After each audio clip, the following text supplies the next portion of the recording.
Pauline Hanson has declared Jacinta Allan needs to toughen up after she took issue with a billboard that labelled her a witch. But elsewhere, the Premier has won backing from friends and foes alike over the offensive ad. State political reporter Heidi Murphy.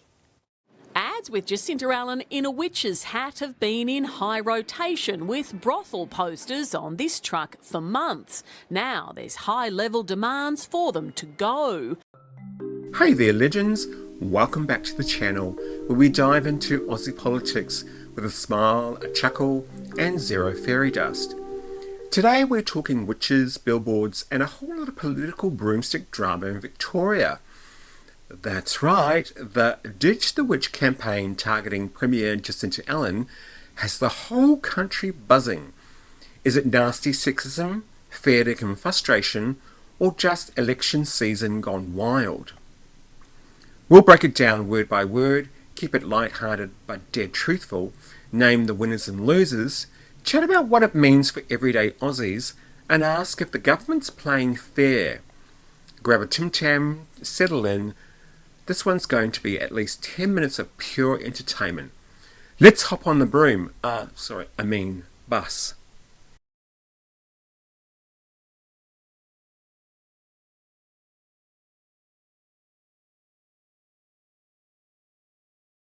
First up, the spell. The story.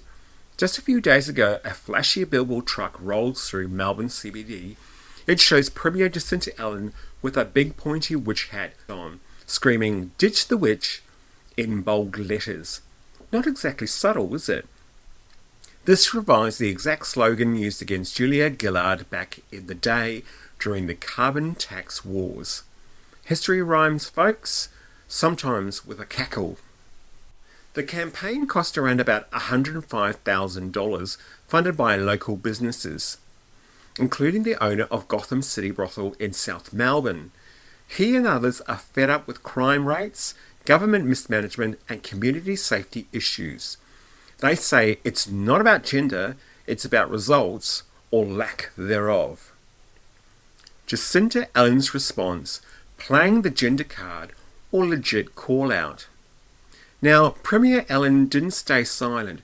She hit social media hard, calling it a secret well-funded political campaign that's corrosive and straight-up sexist. Sexism has no place in our political debate, full stop, she said. People can disagree with me, that's democracy. But I don't care that this attacks women. She points fingers at the media for treating it like it's fair game instead of calling it out. Prime Minister Anthony Albanese backed her, linking it to the broader threats against women in public life.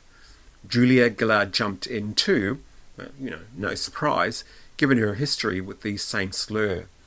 Even some Liberals like Deputy Leader Jane Hume said sexism is unacceptable, though they stress fair criticism of policy is fine. But not everyone's buying the outrage. Pauline Hanson told Allan to suck it up, sweetheart, and toughen up. One Nation vibes. Politics is rough. Focus on the issues, not the hat. A light-hearted truth bomb. Australian politics has always been a contact sport. Remember the old days? Leaders got roasted harder than a sausage on a barbie. But yes, slapping a witch hat on a female leader echoes some ugly misogyny from the past. On the flip side, if the complaints are about skyrocketing crime, dodgy union ties or massive state debt, dressing it up as pure sexism might miss the point. It's like complaining about the referee's shirt colour while your team's getting thrashed.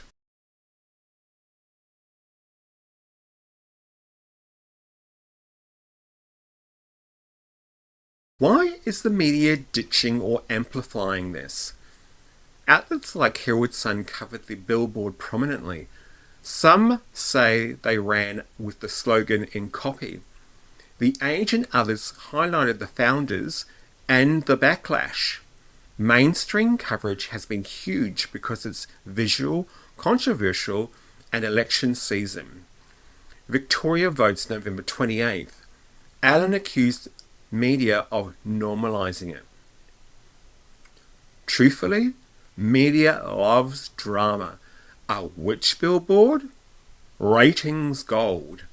But many outlets did report the policy gripes behind it. Community safety, big build corruption scandals involving the CFMEU, rising costs and public frustration. It's not all manufactured. Polls show Allan as one of the least popular premiers lately. On a light-hearted note, if politics is show business for ugly people, then this is Pancho's season special. Winners and losers, the political scorecard. Let's play Who Wins, Who Gets Broomed. Winners, opposition parties and independents, free publicity for anti-Labor sentiment, livable Victoria and business founders get their message out cheap, Pauline Hanson and straight talkers, they look like the tough ones refusing to play identity politics, media outlets, clicks, views, shares galore, everyday voters sick of spin, forces conversation on real issues like crime and spending. Losers, Jacinta Allan's and Labor's image turns her into a victim figure, but risks looking thin-skinned right before an election. Leadership speculation is already swirling.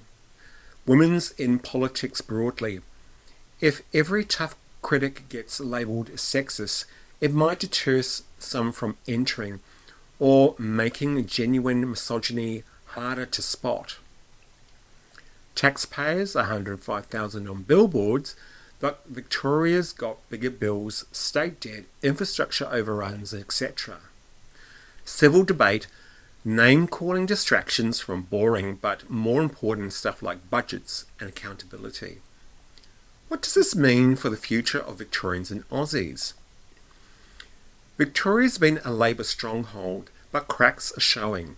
Ongoing issues like alleged CFMEU corruption on big build projects, billions at stake, crime rates making people nervous, high living costs and housing pressures. If Ditch the Witch resonates, it signals voter anger boiling over, not just at Allan, but at long-term governance. For the rest of Australia, states are the labs for policy. Victoria experiments big lockdowns, spending, energy.